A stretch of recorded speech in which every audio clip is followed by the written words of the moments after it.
구독과 좋아요는 큰 힘이 됩니다. 사람의 인생이 길어야 100년도 못 사는데 이 짧은 인생 동안 풍파 없이 사는 사람이 얼마나 있을까요?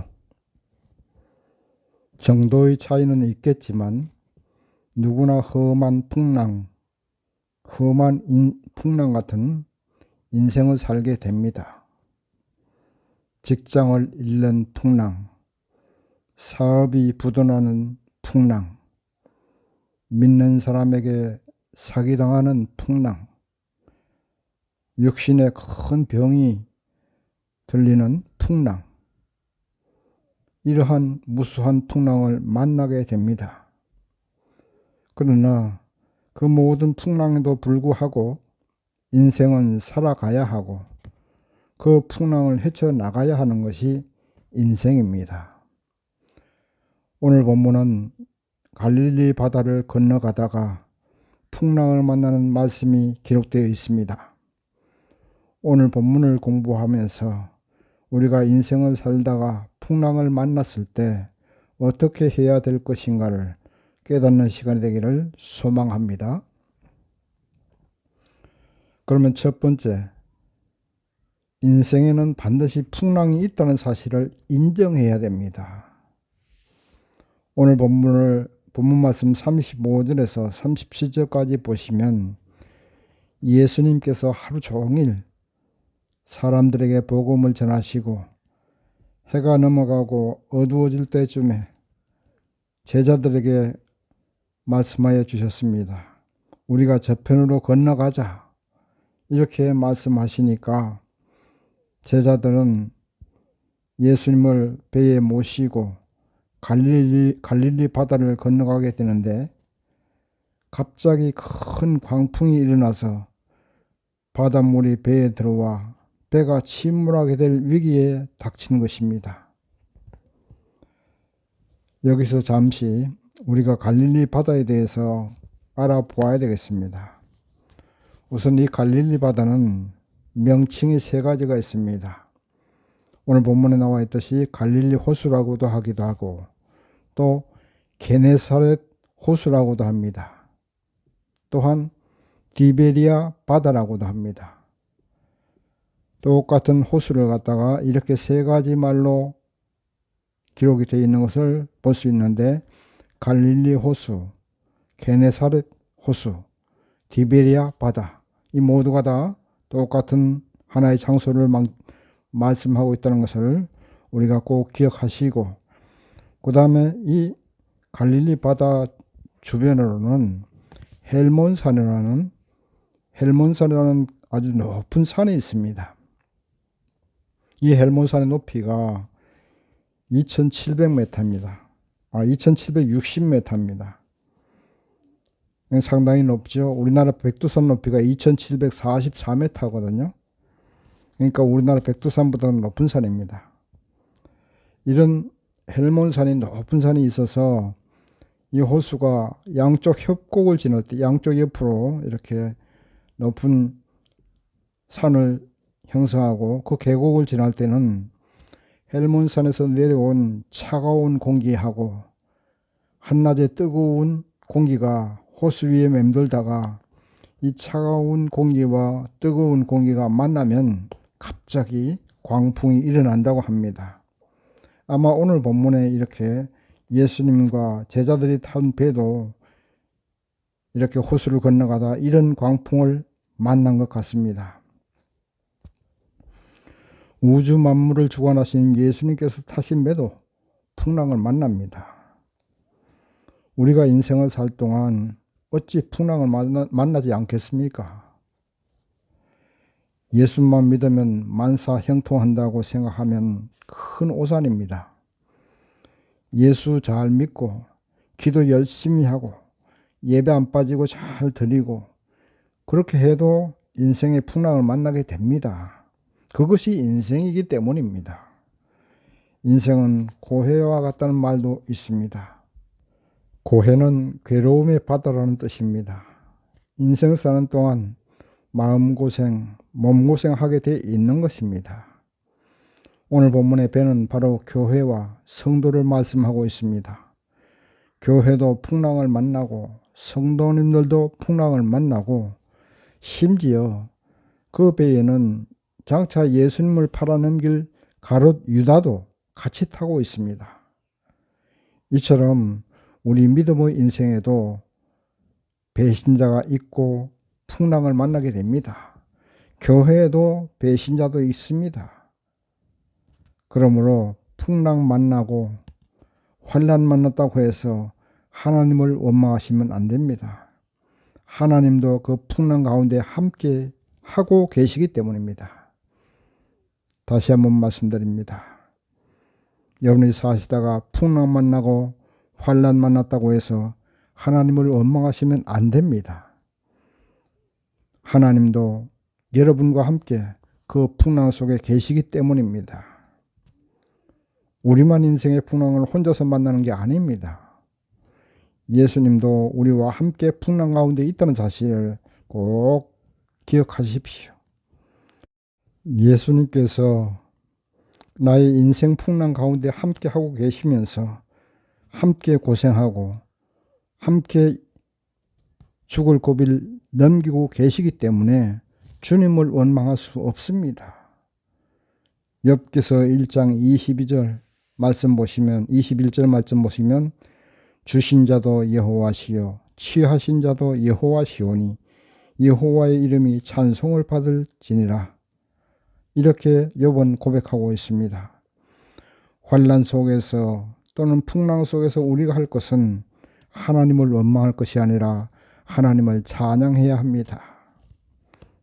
다시 한번 말씀드립니다.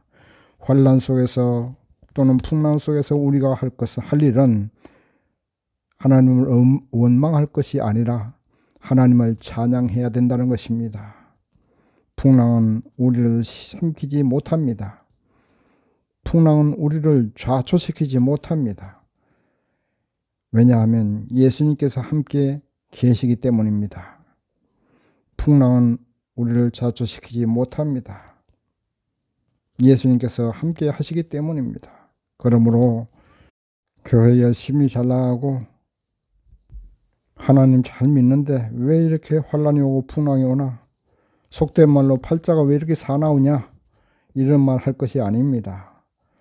풍랑을 만났을 때 내 인생에 광풍을 만나는구나 하고 생각하십시오. 그래, 광풍아 어디 한번 불어보아라. 풍랑아 너가 얼마나 험한지 한번 보자 하고 가만히 그 풍랑을 바라보시면서 굳건하게 견뎌내시고 헤쳐나가십시오.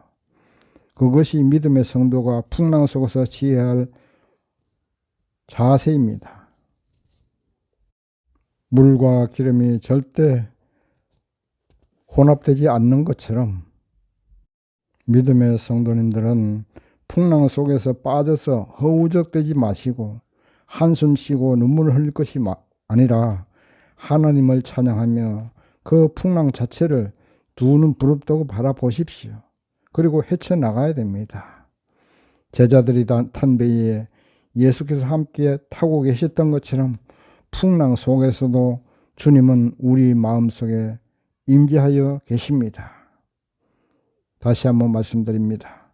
풍랑 속에서도 주님은 우리 마음속에 임재하여 계십니다. 그러므로 주님을 원망할 것이 아니라 꿋꿋하게 내가 할 수 있는 일을 찾으세요. 도망가려 하지 마십시오. 도망갈 수도 없고 도망해서도 안 됩니다. 두 번째, 풍랑을 자기 힘으로 헤쳐나가려고 하면 예수님은 주무신다는 것을 알아야 됩니다. 다시 한번 말씀드립니다. 풍랑을 내 힘으로 헤쳐나가려고 하면 예수님은 주무신다는 것을 알아야 됩니다. 본문 말씀 38절 보시면 예수께서 고물을 베고 주무시더니 이렇게 기록되어 있습니다. 여기서 고물은 배의 뒷부분을 말합니다. 그리고 배의 앞부분을 이물이라고 합니다. 그러니까 콩고물, 팥고물 하는 그런 고물이 아니고 배의 뒷부분을 고물이라고 하는데 예수님은 그 험한 풍랑 속에서도 자고 계셨습니다. 파도가 험해서 바닷물이 배에 가득 차도록 광풍이 부는데도 베개를 베고 주무실 정도면 얼마나 피곤했을까 하는 인간적인 예수님의 모습을 볼 수도 있지만, 또 한편으로는 아무리 피곤해도 배에 바닷물이 들어와서 가라앉게 생겼는데 정말로 주무시고 계셨을까? 저는 그렇지는 않았을 거라 생각해 봅니다. 아마도 예수님은 이 풍랑 속에서 제자들이 어떻게 하는가 하고 주무시는 척 하고 있지는 않았을까 하고 생각할 수도 있습니다. 우리가 이 땅에서 환난을 만나고 고난을 당하게 됩니다. 그것이 인생이기 때문입니다. 이스라엘이 가나안 땅을 차지하기 위해서 얼마나 많은 고통을 겪었습니까? 그리고 가나안 땅에 살면서도 고통을 겪고 환난을 겪고 결국 이스라엘이 망하고 세계에 뿔뿔이 흩어지는 민족적인 환난을 당했습니다. 그러므로 우리가 환난을 당할 때 과연 어떻게 해야 하는가가 문제입니다. 보통 사람들은 환난 당하면 인간적인 지혜를 총동원하고 인맥을 동원해서 또 뭐 돈까지 동원해서 자기 힘으로 어떻게 해결해 보려고 합니다. 마치 본문의 제자들도 어부였지만 그들이 어부로서 바다에서 많은 경험이 있었을 것입니다. 그래서 자신들의 힘으로 풍랑을 헤쳐나가려고 온갖 노력을 다 하고 있었을 것입니다. 이렇게 자신들의 힘으로 노력하고 해결하려 할 때에는 예수님은 그 배에 계셨지만 주무시는 척 하셨을 것입니다. 어디 한번 해봐라. 너희 힘으로 이 풍랑을 이길 수 있나? 하고 지켜보고 계셨을 것입니다. 우리가 환난과 고난과 풍랑 가운데서 허우적거리고 있을 때도 예수님은 우리와 함께 하고 계십니다.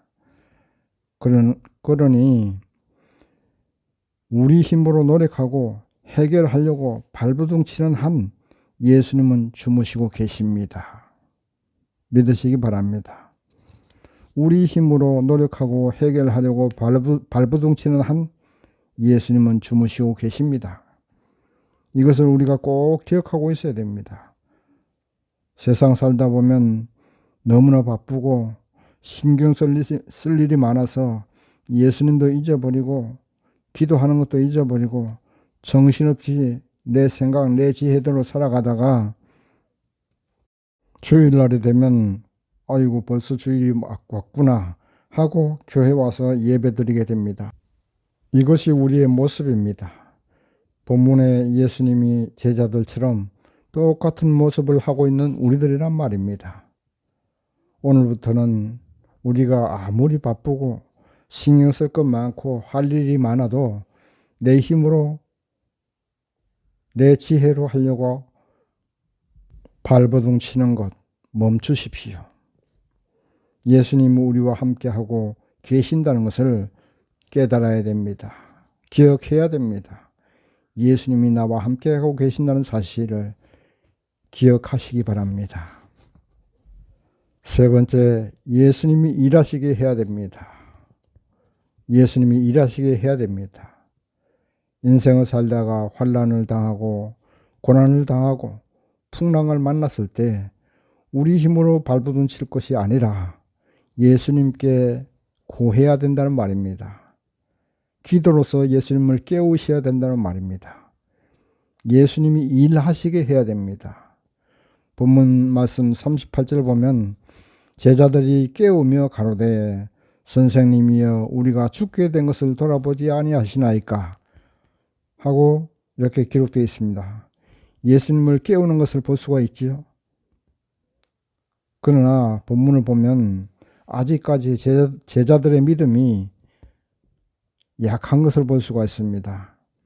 선생님이여 하고 부르고 있고 예수께서 파도를 꾸짖어 잠잠케 하시자 저 사람이 누군데 파도까지 잠잠케 하시는가 하고 서로 수군수군 대고 있는 모습을 볼 때에 아직까지 제자들의 믿음이 성숙되지 못하고 있는 것을 볼 수 있습니다.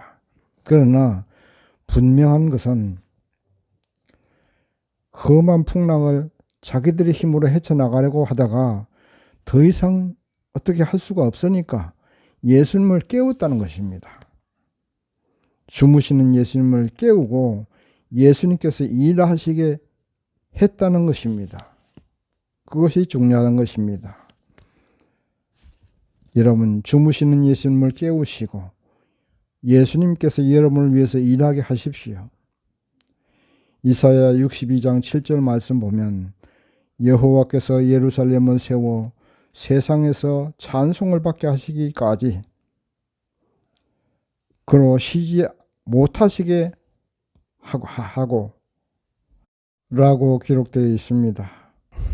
풍랑 속에서 환난 속에서 우리가 해야 될 일은 예수님께서 일하시게 깨워야 됩니다. 주님이 주무시고 하나님이 주무시게 하시는 안 되고 예수님께서 일하시게 하고 하나님께서 일하시게 해야만 그것이 우리의 모든 풍랑을 잠잠하게 하게 해주시는 겁니다. 주무시는 척 하시던 예수께서 제자들이 소리 지르고 주님의 도우심을 간구하니까 예수께서 일하십니다. 고요하라, 잠잠하라 한마디 명령하시자 그렇게 미친 듯이 부는 광풍이 고요해지고 파도가 잠잠해지는 역사가 일어났던 것입니다. 여러분은 인생 가운데 어떤 광풍을 만났습니까? 사업의 부도, 실직의 광풍, 육신의 질병, 인간적인 배신, 시련 등등 많은 광풍을 만날 수 있습니다. 그 모든 광풍을 잠잠케 하시는 분은 아무도 없습니다. 예수 그리스도 그분밖에 없다는 사실을 꼭 기억하십시오. 여러분이 만난 광풍을 잠잠케 하시는 분은 예수님밖에 없다는 사실을 기억하시기 바랍니다. 내 힘으로 발버둥 치려하지 말고 예수님을 깨우셔야 됩니다. 예수께서 일하시게 해야 됩니다. 우주 만물을 창조하신 하나님, 우주 만물을 운행하시고 주관하시는 하나님이시기 때문입니다. 주님을 깨우십시오. 캄캄한 밤 풍랑 속에서 예수님을 깨울 수밖에 없었던 제자들처럼 두 손 들고 주 예수님께 기도함으로써 깨우십시오. 주님, 내가 죽게 되었습니다. 나를 돌아봐 주옵소서 하고 기도해야 됩니다. 이사야 선지자가 여호와께서 예루살렘을 세워 세상에서 찬송을 받게 하시기까지 그로 쉬지 못하시게 하라고 외친 것처럼 주님이여 광풍 가운데 있는 나를 건지사 세상에 주님의 영광을 드러내게 하시고 세상에서 주님이 찬송받게 하여 주시옵소서 하고 부르짖어 기도하시기 바랍니다. 그리하면 주님께서 여러분의 기도를 들으시고 고요하라 잠잠하라고 말씀하여 주실 줄 믿습니다. 제자들이 체험한 예수님의 능력을 오늘 저와 여러분도 기도해서 고요해지고 잠잠해지게 되는 은혜를 체험할 수 있기를 바랍니다. 제가 지금까지 인생을 살아온 것을 가끔은 뒤돌아봅니다. 뒤돌아보면 걸음마다 참 자국마다 예수님께서 좋은 길로 인도하셨구나 하고 새삼스럽게 감사할 때가 많습니다. 젊었을 때는 젊음의 힘으로 밀어붙이고 서두르고 그러다가 내 마음대로 안 되면 재풀이 지쳐서 눈물도 흘리고 했습니다. 그러나 지금 뒤돌아보면 그때 그렇게 내 뜻대로 내 계획대로 안 된 것이 나에게 복이었구나. 그것은 내 생각이었지 주님의 뜻은 아니었구나 하고 깨닫게 됩니다. 그래서 요즘은 기도하고 말씀 보고 하면서 꼭 내 욕심대로 하려고 하지는 않습니다. 꼭 내가 계획한 대로 하려고 하지도 않습니다. 물론 뜻과 계획을 세워서 나름대로 내가 할 수 있는 일은 합니다. 그러나 그것의 성공과 실패에 연연하지는 않는다는 말씀입니다. 인생은 결국 사라지는 것이고 되어지는 것입니다. 겨울이 가면 봄이 오고 봄이 가면 여름이 오는 것입니다. 하나님의 뜻과 섭리대로 운행되어지고 있는 것이 세상입니다. 본문의 갈릴리 호수에서 광풍이 일어난 것처럼 광풍도 만나게 되는 것이 인생입니다. 그렇게 인생은 살아가는 것입니다. 너무 세상적인 기준으로 생각해서 성공과 실패에 연연하지 마십시오. 주님이 우리와 함께 하고 계시기 때문입니다. 환난을 만나도 내 혼자 환난을 만난 것이 아닙니다. 주님도 그 환난 가운데 함께하고 계십니다. 믿으시기 바랍니다. 주님이 잠잠하라, 고요하라 명령하시면 순식간에 잠잠해지는 것입니다. 고요해지는 것입니다. 그러므로 우리는 가장 먼저 해야 될 일은 내 마음속에 광풍이 일어나지 못하게 해야 됩니다. 세상의 환난과 광풍이 아무리 험하고 힘들어도 마음만은 언제나 고요한 호수처럼 평화로워야 됩니다. 다시 한번 말씀드립니다. 여러분의 마음이 늘 잠잠한 호수처럼 평화로워야 된다는 것입니다. 왜냐하면 주 예수님이 나와 함께 하시고 여러분과 함께 하시기 때문입니다. 우리는 주님께 기도하시면 됩니다. 그냥 우리가 할 수 있는 최선을 다하시면 됩니다. 일이 되고 안 되고는 주님의 뜻입니다. 성공과 실패도 주님의 뜻입니다. 성공과 실패는 우리의 생각일 뿐입니다. 우리가 실패라 생각하는 것이 세월이 지나고 보면 성공보다 더 좋은 실패였구나 하고 깨달을 날이 올 수도 있습니다. 이제 말씀을 맺겠습니다. 공자가 어느 날 그의 조카 공묘를 만나 물어보았습니다. 네가 벼슬 한 뒤로 얻은 것이 무엇이냐? 그러니까 공자의 조카 공묘이 하는 말이 얻은 것은 없고 잃은 것 세 가지입니다.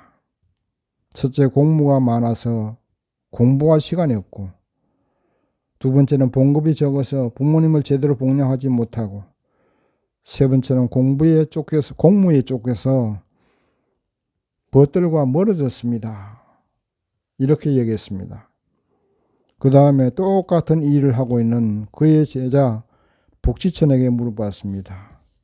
그러니까 복지천이 하는 말이 잃은 것은 없고 얻은 것 세 가지입니다. 글로만 읽었던 것을 실천하게 되어서 학문이 밝아졌습니다. 봉급을 아껴서 부모님과 친척을 도와서 친근해졌습니다. 공부와 바쁜 중에도 시간을 내서 우정을 나누어서 벗들과 더 가까워졌습니다.